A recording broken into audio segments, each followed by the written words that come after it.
Harut व Marut कौन थे, बाबुल का कुआं कहाँ है और हारूत व मारूत का जादू किस तरह का था।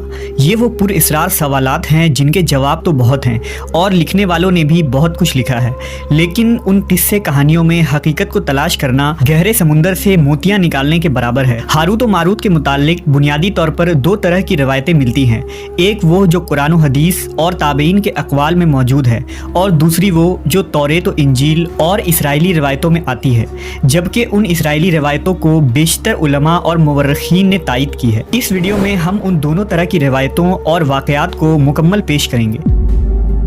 रिवायतों के मुताबिक हज़रत इदरीस अलैहिस्सलाम के ज़माने में एक मरतबा आसमान और ज़मीन के दरमियान से पर्दों को हटा दिया गया तो फरिश्तों ने ज़मीन में आबाद इंसानों को देखकर ताज्जुब किया और बोले, या रब्बुल आलमीन, हम तो गुनाह के करीब भी नहीं जाते, जबकि ये बनी आदम गुनाहों में इतने मुब्तला हैं। अगर हम उनकी जगह होते तो कभी तेरी नाफरमानी ना करते। अल्लाह ने इरशाद फरमाया, इंसानों को गुस्सा और शहवत दी गई है, अगर ये चीज़ें तुम्हें दी जाए तो तुम भी इसी तरह गुनाह में मुलव्वस हो जाओगे। लेकिन फरिश्तों ने कहा, हम ऐसा हरगिज़ न करेंगे। लिहाजा अल्लाह के हुक्म से फरिश्तों ने अपनी जमात में से दो बेहतरीन और इताअत गुजार फरिश्तों को चुन लिया, जिनका नाम हारूत और मारूत था। अल्लाह ने उन दो फरिश्तों में इंसानी फितरत और शहवत डालकर दुनिया में भेजा। वो शहर बाबुल में दो खूबसूरत इंसान बनकर आए और काजी के काम पर मुकर्रर हो गए, जहाँ वो लोगों के दरमियान फैसले किया करते थे। एक दिन उनके पास एक औरत अपना मुकदमा लेकर आई और कहा कि उसका शौहर उसे बहुत परेशान करता है। हारूत और मारूत ने जब उस औरत को देखा तो वो उसकी खूबसूरती और हुस्न से मरऊब हो गए और उस पर आशिक हो गए। उन्होंने उस औरत से जिना की ख्वाहिश की तो औरत ने उनसे कहा, तुम्हारी ये ख्वाहिश मैं तभी पूरी करूंगी जब तुम बुत की पूजा करो, शराब पियो या मेरे खाविंद को कत्ल कर दो।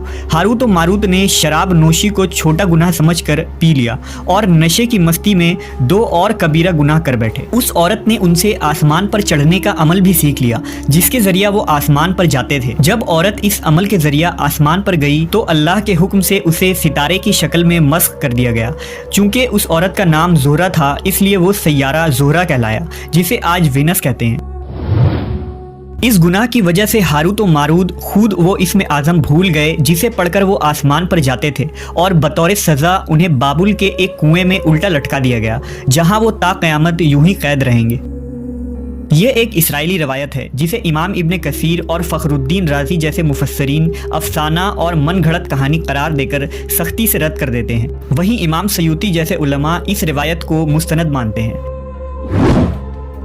हारूत व मारूत और चाहे बाबुल के सिलसिले में एक और रिवायत कसरत से बयान की जाती है, जिसके मुताबिक एक ज़माना ऐसा था जब शहर बाबुल रुए ज़मीन पर तहजीब व तमद्दुन का मरकज़ था। यहाँ के लोग बातिल खुदा की परस्तिश किया करते थे।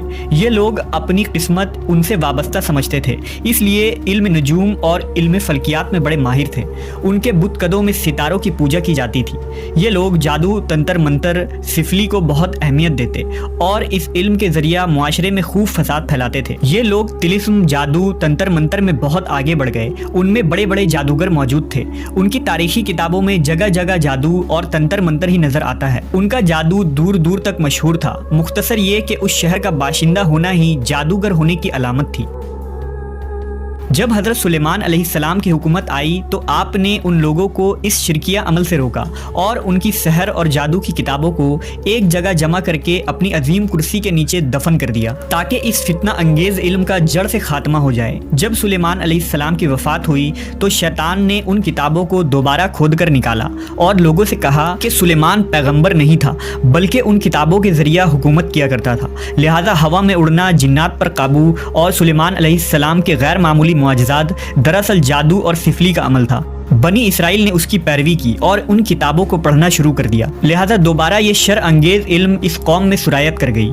अल्लाह ने सुलेमान अलैहिस्सलाम पर लगाए गए इल्ज़ाम और तुहमत की नफ़ी करते हुए सूरह बकरा में फरमाया है, और उन्होंने उस चीज़ की पैरवी की जो शैतान सुलेमान की बादशाहत के वक्त पढ़ते थे, और सुलेमान ने कुफ्र नहीं किया था लेकिन शैतानों ने ही कुफ्र किया।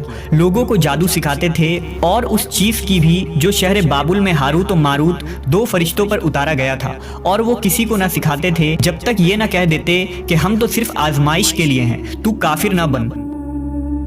لہٰذا جب یہ سحر کا علم بابل میں عام ہو گیا اور لوگوں کی تکلیف اور پریشانی کا باعث بن گیا تو اللہ نے 2 فرشتوں کو انسانی صورت میں مامور کیا کہ وہ جادو کے عوامل اور اسے باطل کرنے کا طریقہ لوگوں کو سکھائیں تاکہ وہ جادوگروں کے فساد اور شر سے محفوظ رہ سکے۔ لیکن یہ تعلیمات غلط مقصد کے لیے بھی استعمال ہو سکتی تھی۔ حالانکہ وہ فرشتے لوگوں کو تنبیہ کرتے تھے اور ان کے لیے صراحتاً کہتے تھے کہ یہ تمہارے لیے ایک طرح کی آزمائش ہے، لیکن پھر بھی وہ لوگ ایسے کاموں میں پڑ گئے جو انسانوں کے لیے ضرر اور نقصان کا باعث تھا۔